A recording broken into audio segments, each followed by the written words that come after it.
Tonight, the spirit of America lives here in Houston, Texas. We will not live our lives in fear. No, baby, that's for somebody else. We're just going to keep you right where you're at right now. It doesn't matter what you think. The Wrestling Realm presents Break It Down with Brian H. Hello, ladies and gentlemen. Welcome to this episode of Break It Down with Brian H. I'm your host, Brian H. Waters. Before we get started, you know where to follow me at Brian H. Waters. Make sure you are subscribed to the Wrestling Realm right here on iTunes, Podbean, Google Play, Spotify, YouTube, wherever you may be listening. Oh, can't forget about Stitcher as well. What an episode. So, as I said, this week there would be one show, but then I remembered Hell in a Cell is this Sunday. So, guess what? There will be two shows this week and then a post show following Hell in a Cell. So, let's get right to it. You know, I'm sitting here, man, and I'm just thinking, as the top of the show, you heard the voice of the great Vincent Kennedy McMahon. As I sit down to tape this, it's on September 11th, and I can't start the show without paying the proper respect. That's the reason why I had to have the sound of Vinnie Mac playing, because if you remember right after September 11th, 2001, when this great country was struck by tragedy, the WWE was the first largest gathering, the first public gathering for a entertainment company in sports. Because for those who may remember, you know, I'm not going to really get into it, but I'll say this: when it happened, I was 15 years old, and I remember it just like it was yesterday. If anybody want to talk about it, feel free to DM me at Brian H. Waters. But the thing that I remember most was that day, the whole country was just silent. And I remember sports. I remember baseball, football, all of that being canceled. If you remember, just think about the Super Bowl.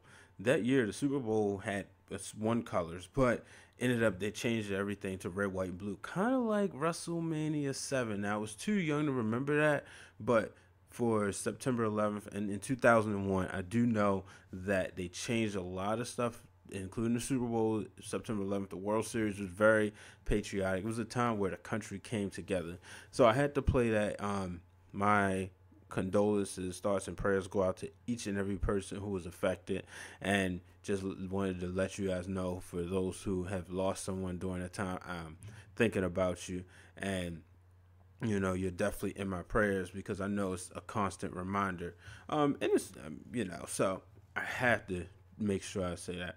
So let's get into wrestling. Man, who has the momentum? Raw and Smackdown, as we head into Hell in a Cell. Both Monday Night Raw and Smackdown Live this week has been entertaining. I mean, also, wrestling's just been entertaining. If you've been paying attention, Impact Wrestling, MLW, and a lot of other promotions, but I'll get into that later.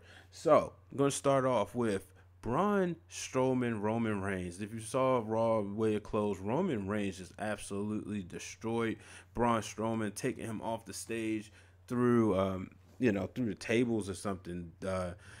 Man, you know, this match has an added stipulation, by the way, because now Mick Foley will be the special guest referee. And for those, you know, you may remember, he was a special guest referee in between the match that featured Kevin Nash and Triple H at Bad Blood.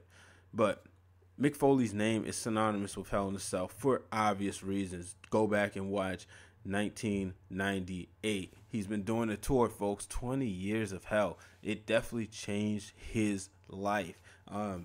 You know, dare say it's the greatest Hell in a Cell match. Maybe not for a 5-star rating, but it's the iconic match. It's the match that when it happened, it put the match on the map. Yes, Shawn Michaels and Undertaker was the first. Yes, they had a couple of them, you know. I mean, I believe they had one more if I'm not mistaken, it was on Monday Night Raw between Kane and Mankind against The Undertaker and Stone Cold Steve Austin. I think that was beforehand. But nonetheless, this was the actual match that, like, made people say, whoa, Hell in a Cell can really destroy you. Obviously, Shawn Michaels, his back went through some things during that match, but this was the one. So, but he's going to be the special guest referee between Braun Strowman and Roman Reigns. I know Roman went over. You know, he was standing tall with the title, but I'm not so sure I'm ready to say he's going to lose yet. I think there's a lot with the Shield. I think that, you know, there's a lot of momentum there, but I would love to see, obviously they got payback this week when they beat up everybody, you know, after getting destroyed last week. So I want to see what happens here, but Roman and Braun should be a good match. I'll talk more about that on my prediction show.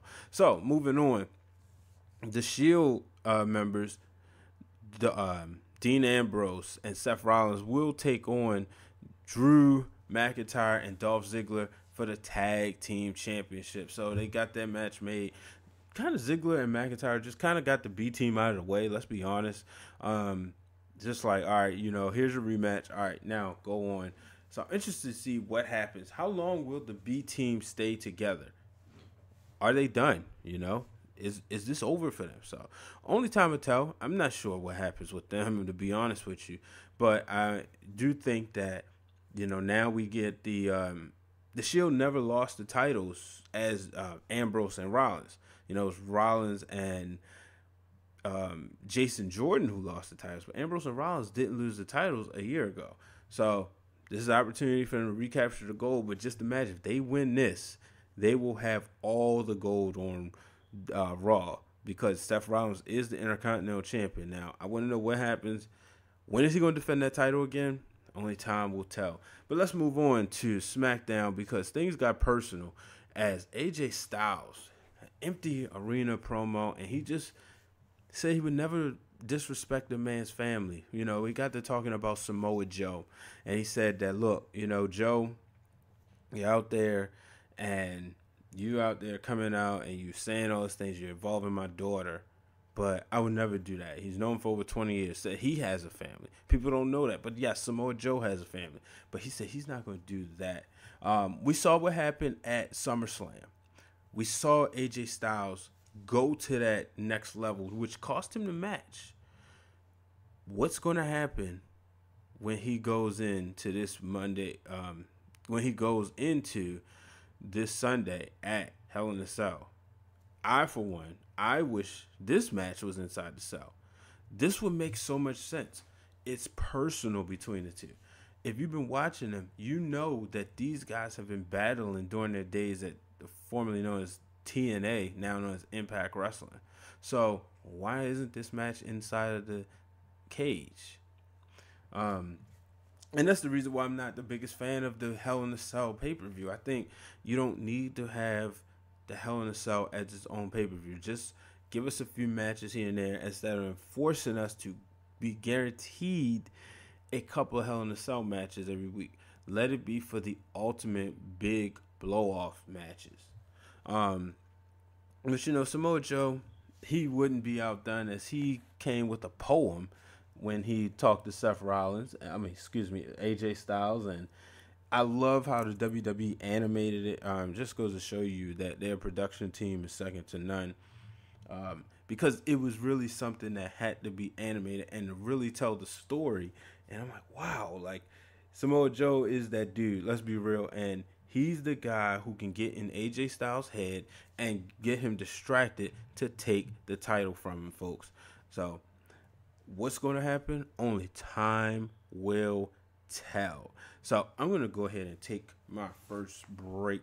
I got a word from one of my good high school friends. This is Ashlyn Ayers, competing in this year's Maxim CoverGirl 2018, and you're listening to Break It Down with Bryan H., brought to you by The Wrestling Realm.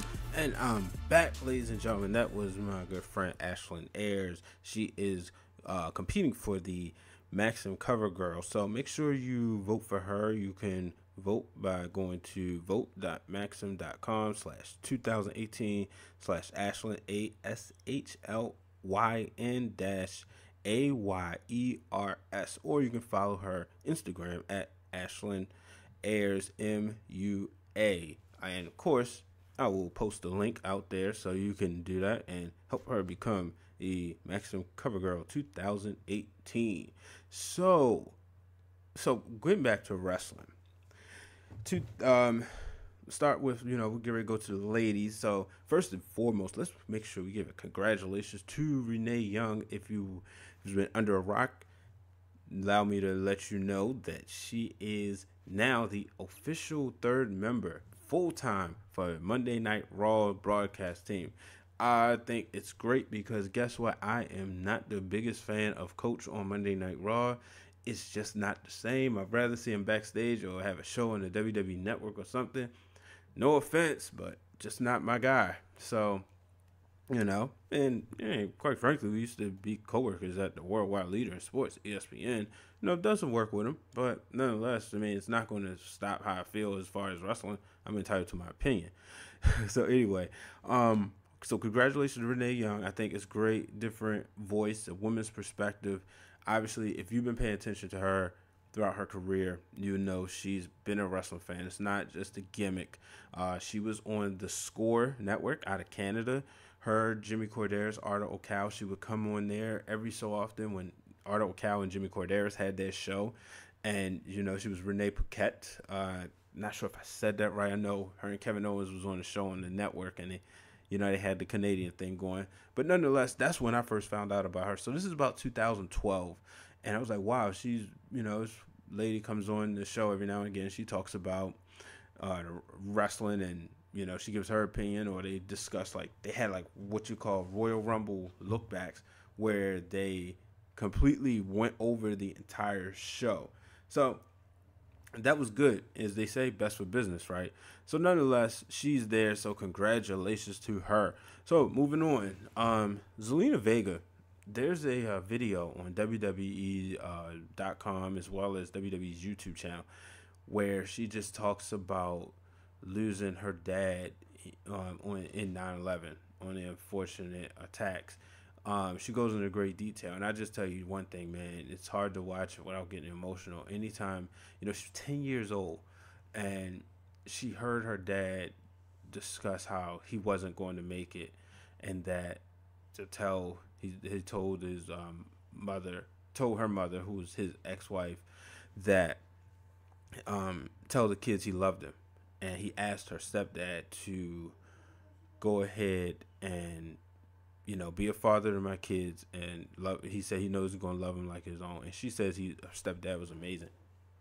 But nonetheless, you watch that and it's like, wow, it's hard not to get emotional. And I tell you one thing, I already was rooting for her, and I'm rooting for her even more now. It's great to see that, especially WWE is something her and her dad bonded over. It's really great to see her living her dreams. Couldn't be more happy for her. Heel or face, who roots for heels or faces anyway? We like who we like. We don't like who we don't like. So I just thought that was awesome. And speaking of her, she was Adrani Siamis defeated R-Truth tonight as she got on at ringside and did the pose, which led to Miss Carmella, who's R-Truth's partner for the mixed match challenge, led to her ripping her off the ring. And after that happened, she tossed her onto the floor.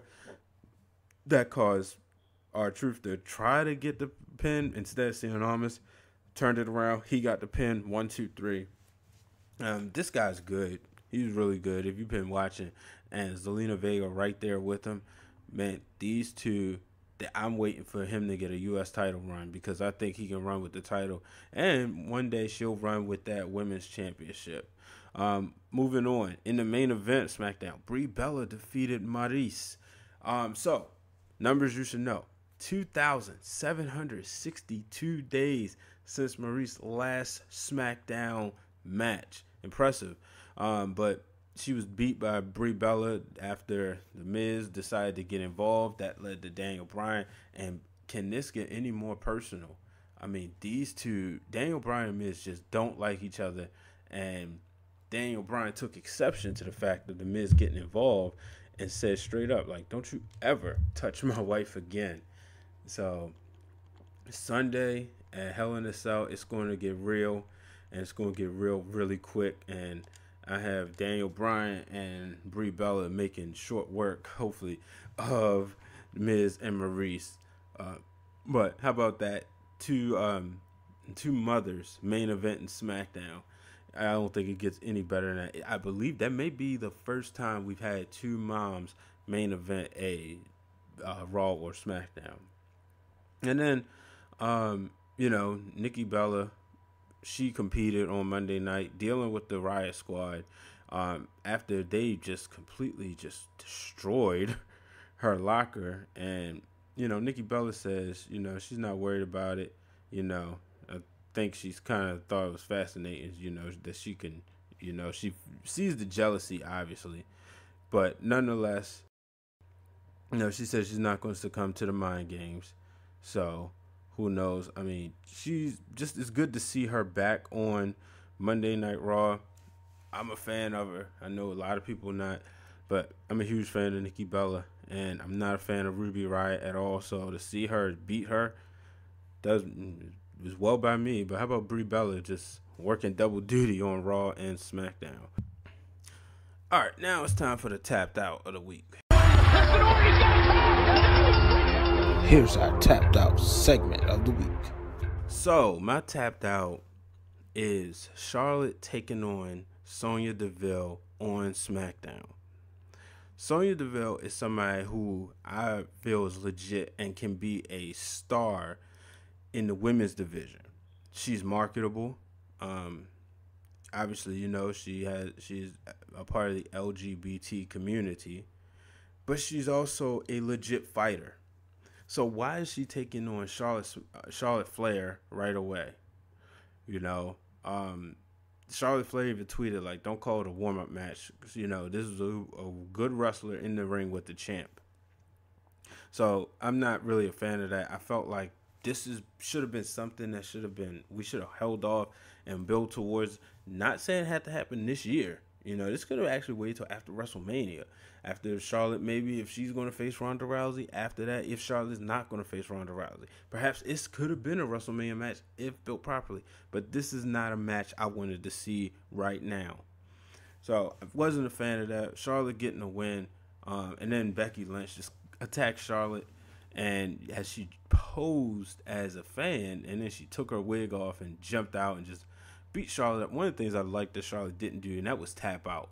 And you might say, why? I said, because, she's a face. So I like her not coming to, but also like Becky letting her go sooner, just letting her know, like, I got your number. So that part I did like. But again, I just didn't like her not tapping out.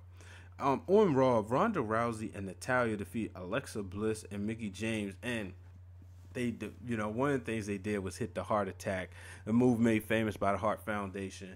So I thought it was great way to pay homage to Bret Hart and the late great Jim the Anvil Neidhart, Natty's dad.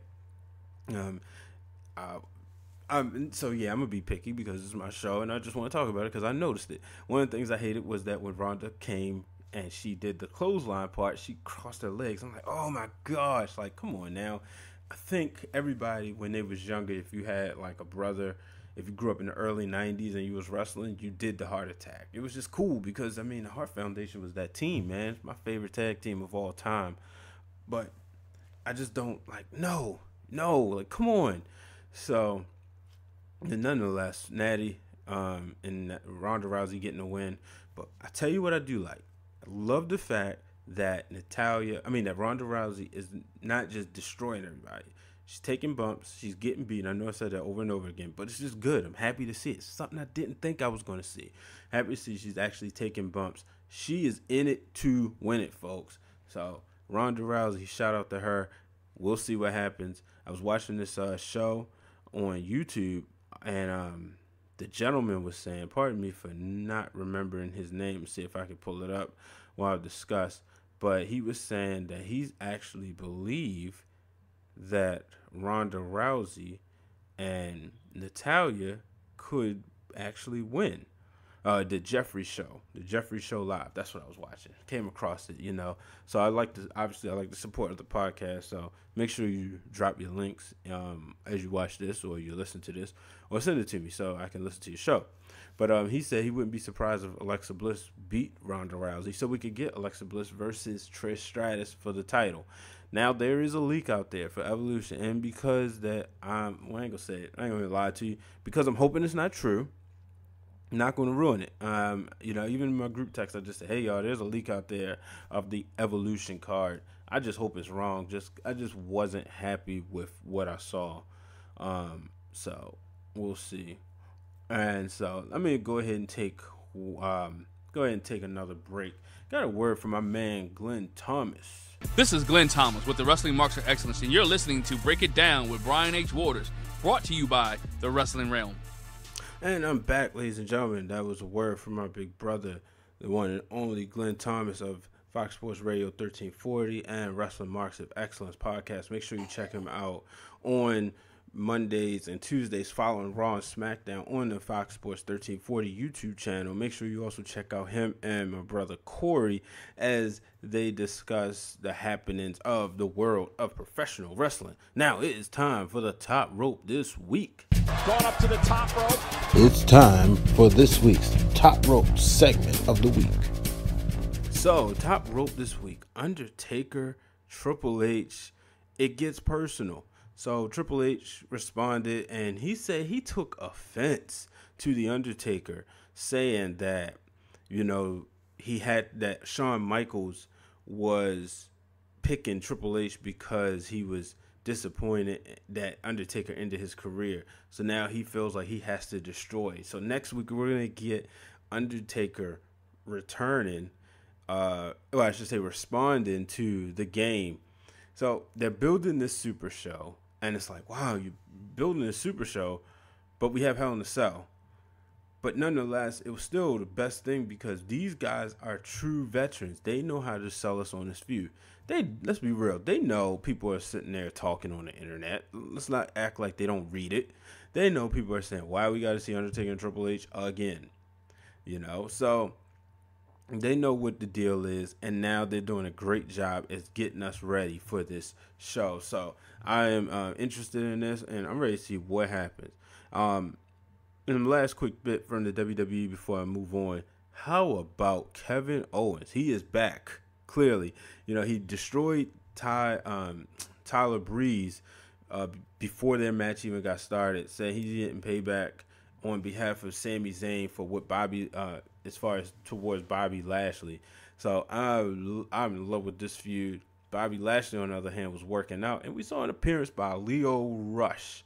So Leo Rush comes out there and he's pumping up Bobby Lashley, and Bobby Lashley says, like, dude, you see I'm trying to work out? And then he said, I'm just trying to motivate you. He smacks him on the back and said, all right, keep gassing me up, pretty much. The real Dwayne Allen told me about it. I didn't get a chance to watch Raw live, so I had to go back and look at it, and man, I couldn't stop laughing. So this is really good. I love to see Leo Rush in this role. Maybe they'll let him do both, where he'll come on Raw and help motivate Bobby Lashley, but then come out on 205 Live and get his Thug Dizzle on for shizzle. The only time will tell. Moving on, MLW War Games set to air this week on Bean Sports. But I'm pretty sure if you follow MLW, you've already watched it. Not going to get into the entire card.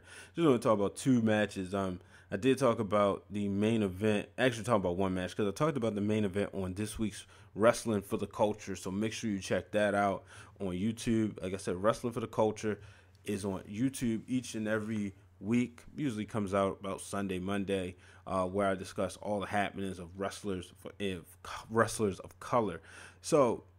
One of the matches that intrigued me, I really got to watch, was the new Hart Foundation, which is Teddy Hart, Brian Pillman Jr., and Davey Boy Smith Jr., defeating the Stud Stable, who is Michael Patrick, Leo Bryan, and Perro, who are with Colonel Rob Parker. So Colonel Rob Parker, man, he's a legend. I mean, this guy, somebody I watched when I was my son's age in WCW. It seemed like he just disappeared off of the face of pro wrestling, and now he's back in MLW.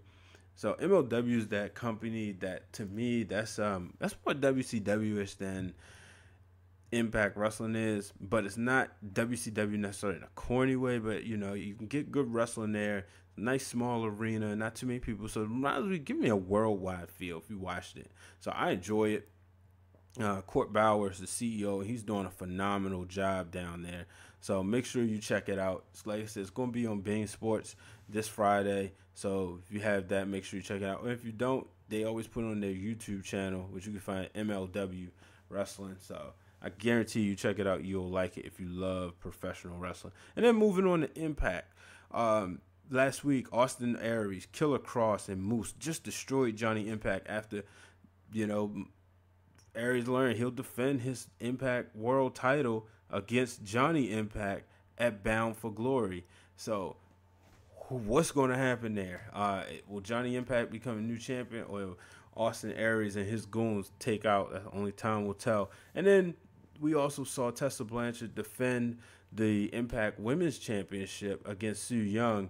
And after a successful win, Su Yung and her goons attacked her.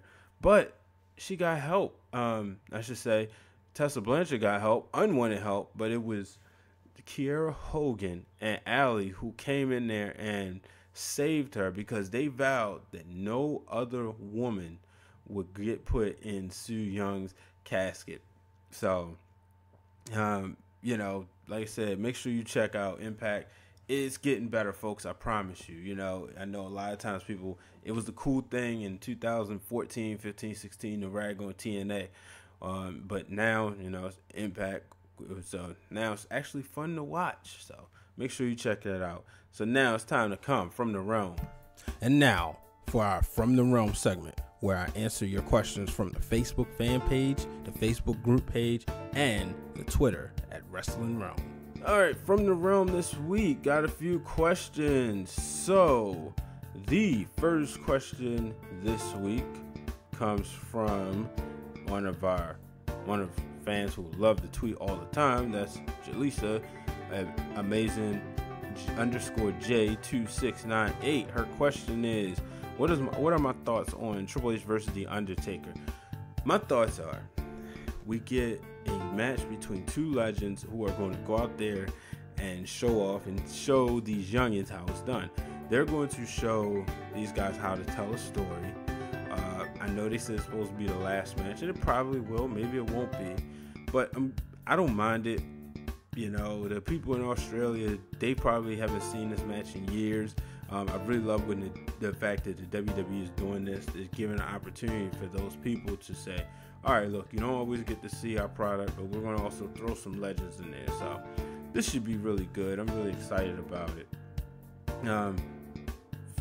Next question comes from Antonio Banks, my high school brother, City College, Baltimore City College.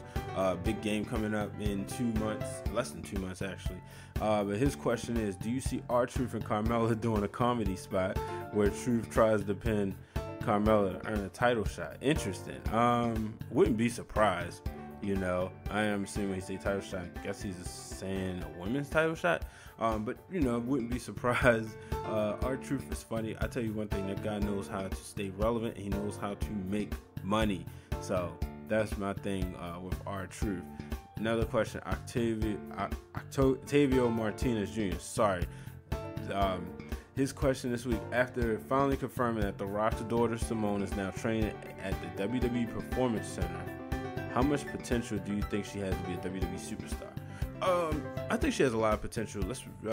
She's 17. She's marketable. Just on the strength that she'll be a 4th generation women's wrestler. She's, The Rock and her granddad, Rocky Johnson. I'm pretty sure they have high standards. They probably told her, like, if you're going to do this, you're going to do it right. Charlotte Flair has gone on record and saying that Arn Anderson was her uncle, but he did not take things easy on her. So I could see, The Rock telling them, hey, make sure you guys are hard on her because we want her to earn her stripe. So I'm excited for her. It'll be great, and I think there's always a story right there. And the last question, oh no, it's not the last question, I'm sorry. Next question comes from my brother D. of the Flex Zone. Make sure you check out their show each and every Monday night. Power is over, so I won't be on there every week, but you know, I do plan. I was on there like this past week, and they said make sure you come in the studio. So, do you like heels and faces being booked for the Mixed Match Challenge? It's cool. Yeah, it's cool. I don't hate it. I guess they really want a Mixed Match Challenge this time around. I want to see what happens. I want to see if they want to stay true to character. I will say this: I don't like two faces going against each other. And what I mean is the match that jumps right out in the first round is AJ Styles and Charlotte Flair taking on Naomi and Jimmy Uso. I do not like those two pairings going up against each other in the first round. Even if you gave us AJ Styles and Charlotte Flair taking on Carmella and R-Truth, that would be cool, but I just don't like the whole face versus face. And then last, but his second question. Sorry, I'm moving fast here. Is WWE doing too much with setting up 3 pay-per-view events within 3 weeks? Within 6 weeks. Man, this honestly, D, reminds me of WrestleMania, Backlash, and Greatest Royal Rumble. It can be a lot because it seems like one may get lost in the shuffle.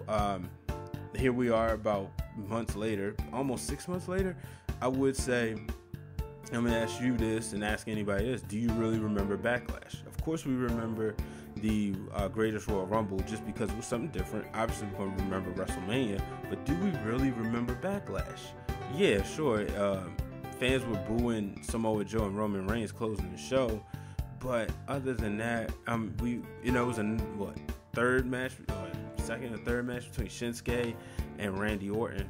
But other than that, it's difficult when I said Shinsuke and Randy Orton. Randy Orton popped up on my screen. Shinsuke and AJ Styles for the WWE Championship. Nonetheless, it's just difficult. So, I think they can be doing too much. I think what happens, though, is these pay-per-views from overseas, you kind of got to get them in where you fit them in. So, it's one of those things where the calendar's already made. We know, okay, we got we got Royal Rumble, Backlash, WrestleMania, Survivor Series, SummerSlam, Hell in the Cell, Elimination Chamber. Obviously, I'm not in order, but you know what I mean. We got all these pay-per-views already set in stone at their justified months. But then we throw in these international shows because deals are made and say, okay, where can we plug this in? So I think that's what happened more so. So, yeah, I do think it's much, but at the same time, I understand why. I think if they could look back ahead of time, or maybe scratch one, they probably would have. But nonetheless, it's given an opportunity for them to make that international money. And when that happens, we hopefully will get a better product as fans to consume. So, last but certainly not least is a question from my boy, the Shark himself, Sean Williams. Make sure you check out his show each and every week. His show, The Shark Attack, and his show, Variety Bites. And this week, his question is, have things improved with Becky Lynch as a heel, or is it still going to backfire? I'll say this, I didn't see that many people cheering Becky Lynch this week. Heard a couple of them, but for the most part, those might have been smart marks. So I think things are finally turning around. I think people are getting on board, and they're doing a good, starting to get her over as a heel. So I hope it doesn't backfire. I want to see more of a heel side from her. I think, I've said over and over again, I think Becky went as far as she could as a face. And after a while, that whole underdog story is just like, all right, whatever, Becky. So I think we are with her. I think it'll be great. So, ladies and gentlemen, it's time to wrap this bad boy up. Make sure you are subscribed to the Wrestling Realm each and everywhere you can get your podcast from. Make sure you have subscribed to the YouTube channel, and make sure you are subscribed to the show on iTunes, and make sure you're following us on Twitter at Wrestling Realm. Make sure you're following me at Brian H. Waters. Until the next time, folks, so long, everybody.